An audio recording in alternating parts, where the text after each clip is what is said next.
Sculptra aesthetic is a injectable procedure that helps to restore lost collagen.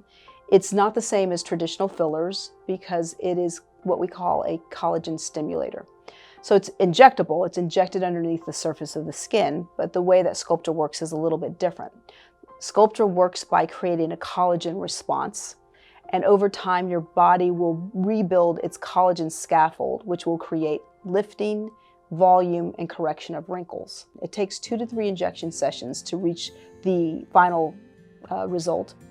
The nice thing is it's FDA approved to last 2 years, so we see once we get to that end result, then the longevity of the treatment is up to 2 years.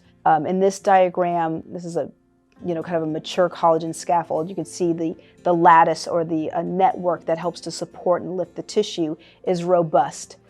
With an older or aging face, we start to lose some of the connection of the framework of the collagen, and injecting these PLLAs or these Sculptra particles, it is creating a collagen response or remodeling response that the body produces more collagen and then eventually creates that tight network of collagen. The clinical result is softening of fine lines, restoration of the volume, and you can see that the patient before treatment and then at 7 months and then at 24, 25 months still has correction and changes. But patients do have to be a little bit patient and wait for it and watch it. It's very, very gradual and somewhat subtle, but can be very nice because it lasts for 2 years.